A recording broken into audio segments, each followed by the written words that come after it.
Good evening, Mayor and Council. This is the November 2020 Progress Report, and I am excited to bring it to you. We talked about the Engage Brookings mobile app that is available as a mobile app for Android and Apple devices, as well as an online portal through our website. It offers a number of different opportunities for residents to connect with staff 24/7 by submitting service requests, getting helpful information for departmental contacts, as well as quick links that can take folks to many different places on our website to include building permits, online payments, calling City Hall, as well as others. Recently, our Public Information Officer, Chelsea Bakken, headed up a great effort in doing some marketing efforts related to Engage Brookings and getting the word out there on that. We did have 1,200 flyers that were distributed with the help of United Way through the Feeding Brookings and Brookings Backpack programs, as well as anyone who's emailed us recently may have seen an updated staff signature that does promote Engage Brookings, as well as some other online platforms, including Facebook, Instagram, and our city website. The 20th Street Interchange project does continue. The website listed up there, 20thstreetinterchange.com, is the best source for information. That is a screenshot of it up there before you tonight. There were about 20 comments received through that comment period that did close on November 19th. Some of those comments were related to the bike trail closure, and the consultant is actively working on different route options to minimize the impact for residents during that time. Responses to those comments will be posted on that website as well in December for anyone who had posted comments. It is an interactive platform where those responses will be provided. Initial landowner meetings were held to talk about right-of-way and different land needs related to the project. Some of our next steps include incorporating the comments that were received, those 20 comments, into the environmental assessment, continuing the project design. City Engineer Jackie Lanning will be providing the 60% cost review at the first meeting in December. In the longer term, we're looking at bidding the project in September of 2021. Construction would be from 22 to 23. So unfortunately, there is some snow that's covering this now, but the Bob Sheldon project has made some significant progress throughout the course of this season. At this point, you'll see a number of items have been completed. That's a wonderful picture that our Parks and Recreation Director, Dusty Rodick, had provided.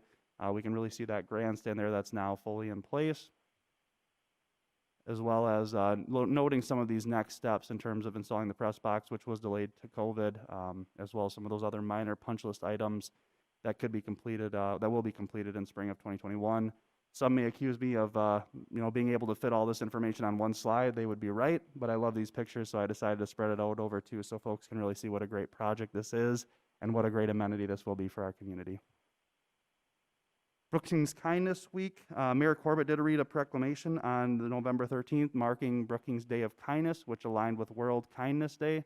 This event did kick off on November 10th as far as the week goes.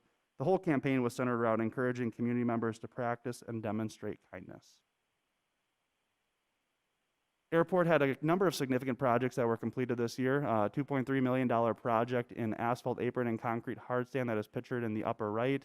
The purpose of this project was to accommodate larger aircraft, mitigate damage to the asphalt with the pouring of that concrete, as well as putting in new tie downs and lighting. The taxi lane on your lower right was added. That was about a $242,000 project, and as you can kind of see in that dirt area off to the side, it does create more space for hangars out at the airport to expand that use.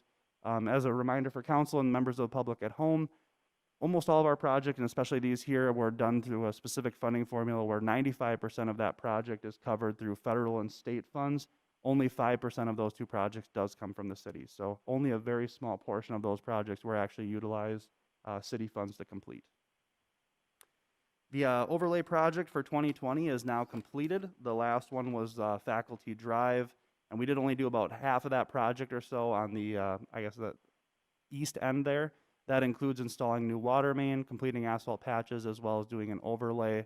The 659 Faculty Drive house was also demoed recently of the completion of the overlay project. The rest of Faculty Drive will be completed in 2021, which will be the north and west segments, and that'll include the storm sewer components as well as further overlaying the street. Concrete maintenance project, much of it has been completed, as you'll see on the screen before you. Picture there shows some of the great work that has been completed this year. Remaining sections are mostly predominantly related to the A Street ramps between Main and Madary. That will complete in spring of 2021. Swiftel Center hosted a number of great events recently, one of them being the AA volleyball tournament.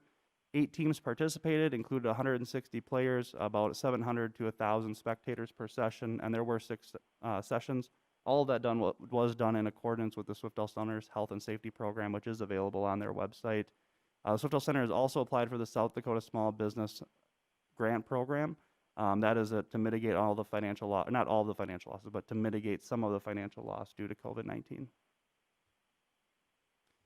Lastly, the City of Brookings was recognized by the South Dakota Chapter of Fundraising Professionals as an outstanding philanthropic community. Some of the items that were led to this recognition included the Brookings Community Foundation raising and distributing over $60,000 to local nonprofits, the City of Brookings' contributions to local outside agencies, as well as the SDSU Foundation and One Day for State raising over $1.6 million in a 24-hour period. This award was granted before the gift card give back program, which is just another outstanding testament to the philanthropic nature of this community. With that, I would stand for any questions. Any questions? Okay, thank you, Jake.